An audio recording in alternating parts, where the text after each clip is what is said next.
In 2023, in the city of Monroe, North Carolina, they had a mayoral election.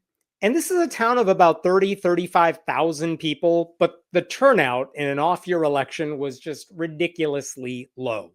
So the mayoral race, it came down to about 1,000 votes for like the top contenders.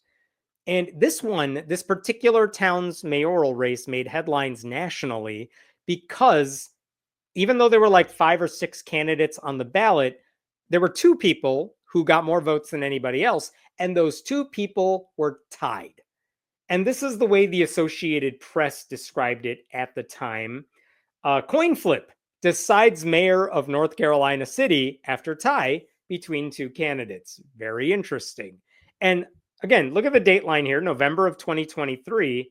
But look at what they wrote right here. Okay, so the 2 guys are these 2 dudes. I'll highlight this as well. Robert Burns and Bob Janacek, I think. They each received 970 votes in the race to become mayor of Monroe. There had been 5 names on the ballot. Burns won the coin toss. And at Friday's Union County Elections Board meeting, the 2 men waived their right to seek a recount.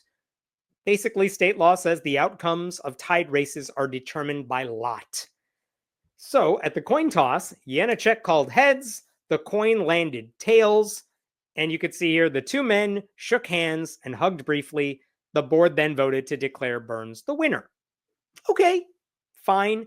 Like, that's a cute little story, and that is not necessarily a weird thing. You know, if it's a small town and there's a tied race and they double checked and they're like, we didn't screw up, we don't think, a candidate could say, I want to recount, but it takes money and you're asking like a staff of 1, can you go through all this? You know what I mean? It's not like a statewide presidential election where there's a lot of people working, you know?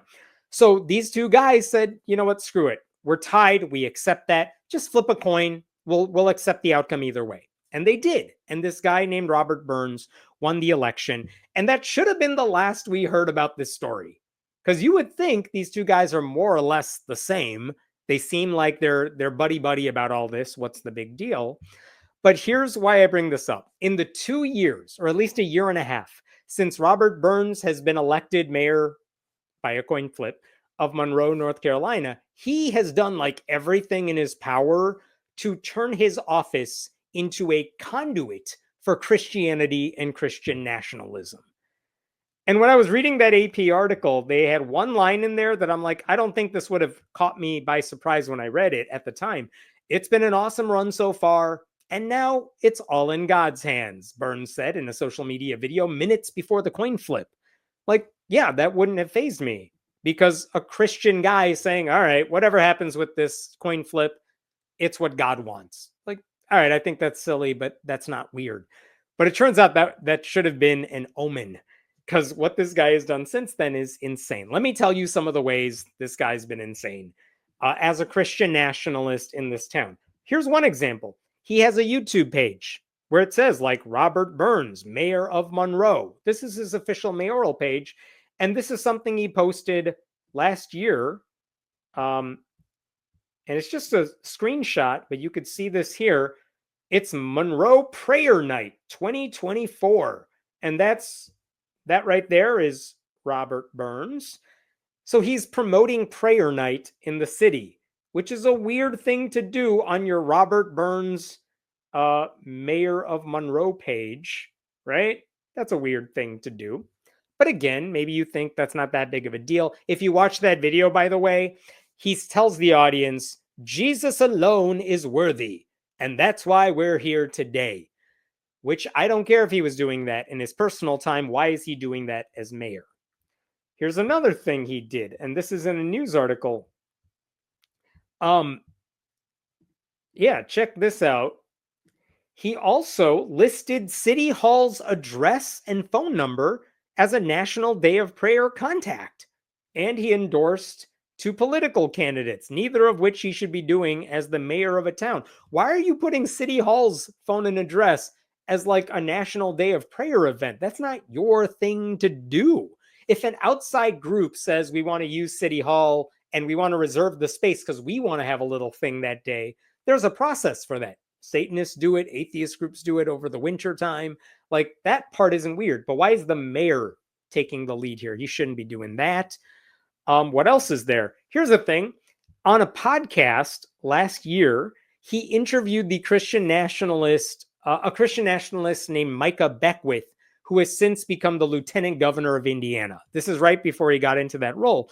But one of the things Beckwith said on that podcast is, and I'm quoting here, the atheist, the Muslim, the Jew, the Mormon, the Christian, anyone will be better off if we root our society in Judeo-Christian principles, because liberty is not man's idea, it's God's idea. That's what Beckwith said. And what did Burns say in response? Like, nothing. He's like, yeah, that sounds about right. And then later, Beckwith also said that the people advocating for church-state separation are, quote, the LGBTQ community trying to support Hamas.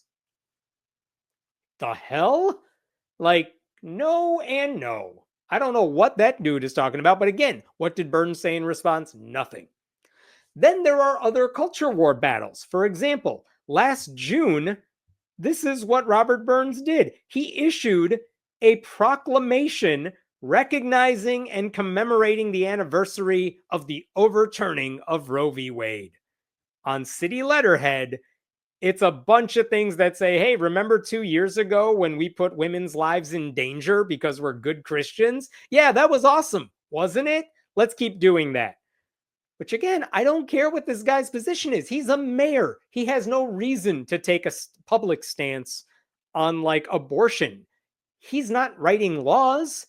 His job as mayor is like bring businesses to your town and fix the potholes. That's what a mayor does. So why is this dude issuing proclamations about Roe v. Wade? That doesn't make any sense. But he did it. He has the seal of the city on it. This particular stunt of his made people in the town so mad. Look at this headline right here. This is from last summer. Monroe mayor censured after Roe v. Wade reversal proclamation. The Monroe City Council voted 5-2 to censure Mayor Robert Burns in a meeting on Tuesday because he made that proclamation. What did he say? I don't take it back at all, Burns said after the vote. I wear this censure with a badge of honor, as a badge of honor, whatever. He doesn't know the words. But like, yeah, of course he's proud of it. But they took away his right to that. They were mad about that proclamation, and they took away his right to make future proclamations too.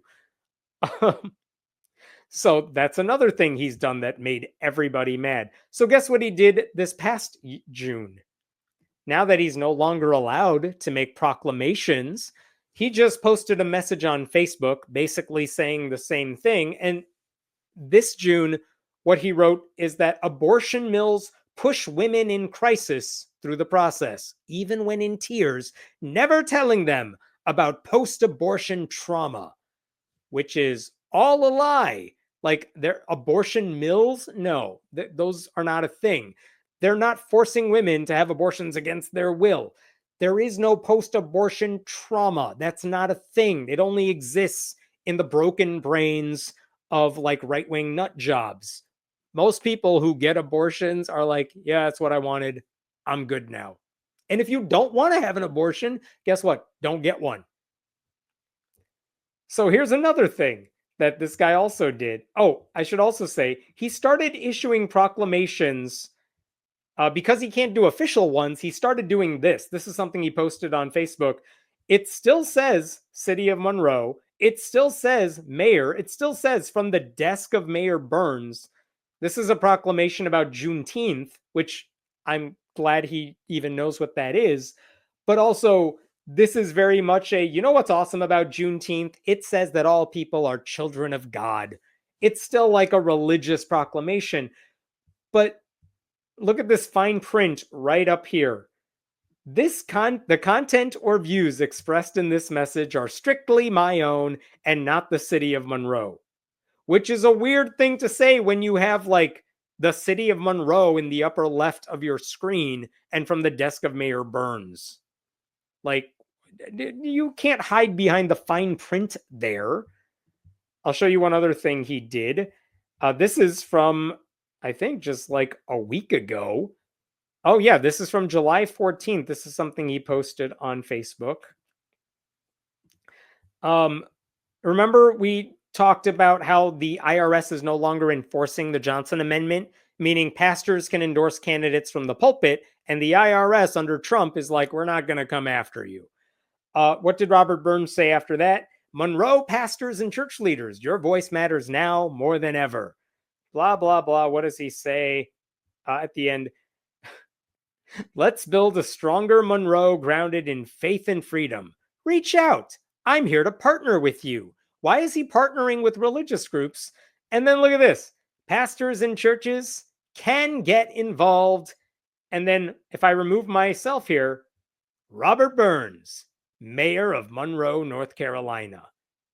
Like, this dude does not know how to separate his job from his private life, because everything he said there, he could totally do in his personal capacity.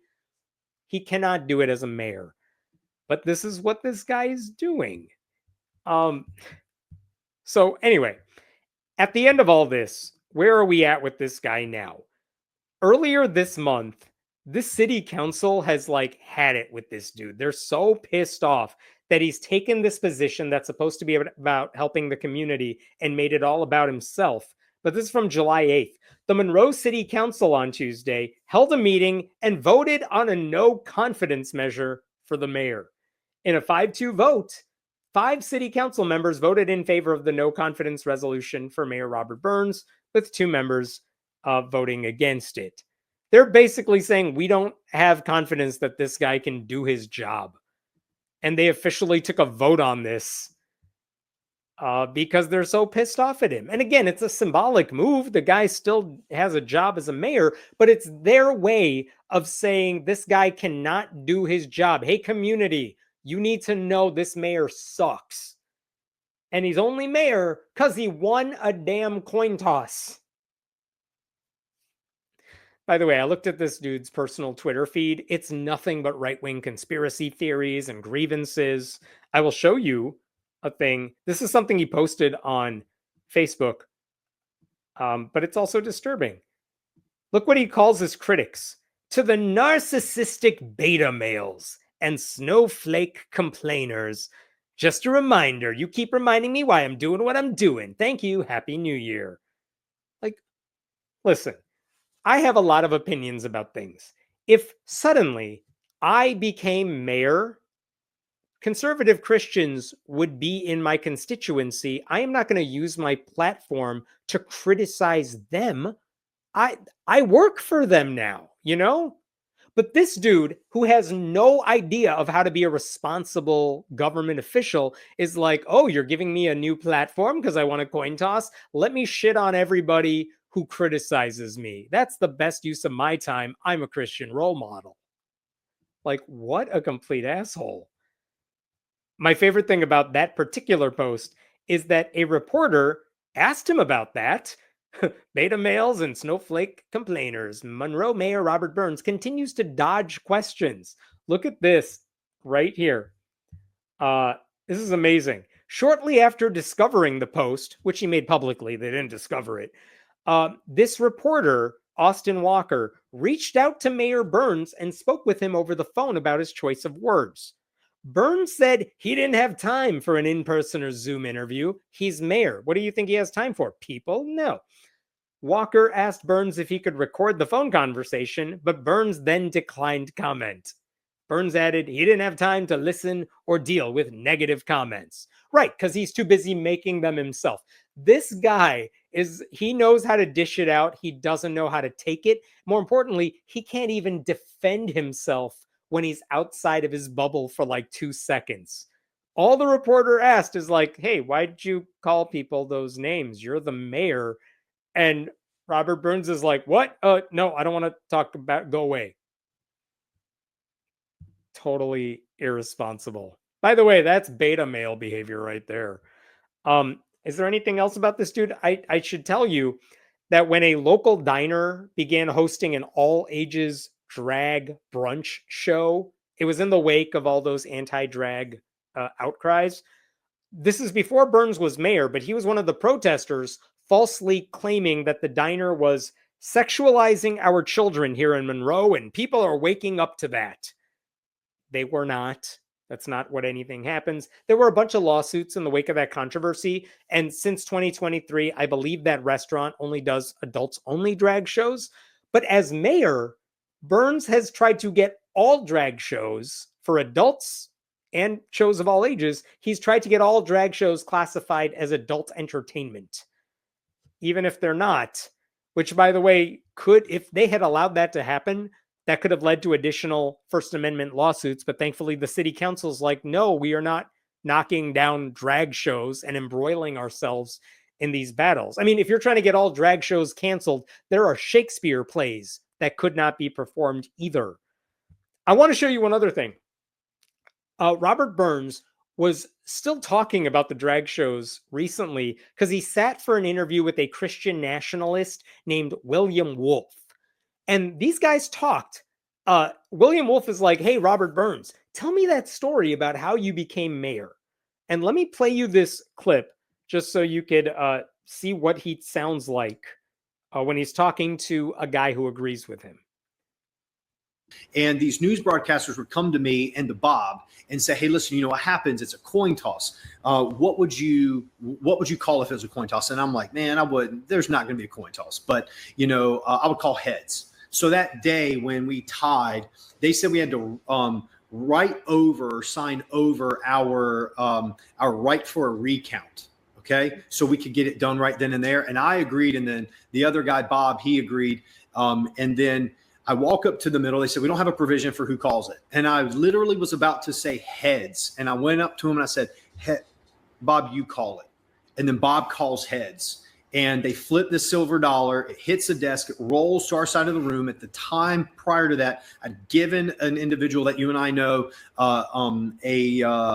my camera. And so she's recording it too. So there's no election interference. We didn't touch it, nothing. It rolls around the room, but doesn't hit anything. Doesn't even hit the coffee cup that it lands beside, flips over his tails.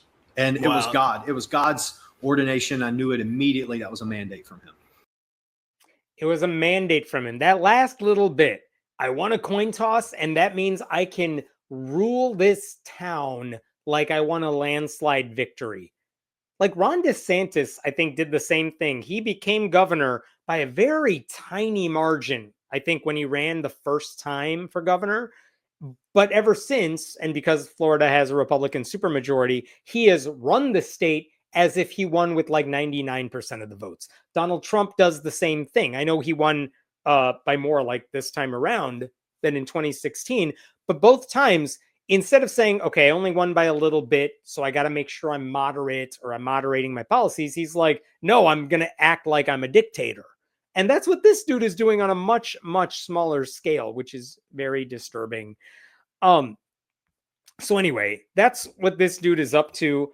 I just want to remind you, all this is happening because in a city of over 30,000 people, the two guys who could have been mayor got 970 votes apiece. That is nothing. The turnout for that election was so low, and any one person who hadn't voted could have changed all this had they voted. But instead, because this guy won, he's just destroying some of the things that makes this town like hospitable to different people.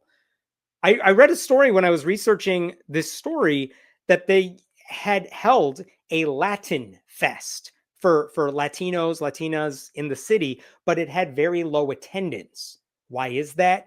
Because basically Monroe is one of these places that is now seen as unsafe for immigrants. And the last thing they wanted to do is go to the celebration of their heritage where who knows what ICE agents are going to pick them up or something. And that's not a Robert Burns thing. That's a Republican Trump thing. But Trump worshiping men like Burns are the public face of all this. He's not going out of his way to make sure outsiders are welcome. He's doing everything he can to make sure everyone knows you have to look like me, think like me, act like me, believe like me. Then you're welcome in this town. Everyone else, screw you. By the way, because of a law change in North Carolina, this guy should have been up for re-election in November of this year. But I think they changed it so that Now they're going to do mayoral races on even numbered years to coincide with bigger races nationally. So Burns gets an extra year in office. He's not going to be up for re-election until 2026. But I'm just saying, listen, if you live in Monroe, you could vote for, like, I don't know who the other candidates are. I'm sure they have their own flaws, but you could vote for anybody else. And had one person who sat out in this mayoral election voted for the opponent, none of this would have happened. So elections matter, votes matter. That is especially true on local levels. So seriously, if you're not already on a list to get mail-in ballots, if you can, or you're not voting in your local elections, school board elections, local city government stuff, make sure you are registered and do that stuff. Those are the votes where, like, you really do make a difference. I like this. Beta male is code for saying that he's scared and insecure and needs to make himself feel strong.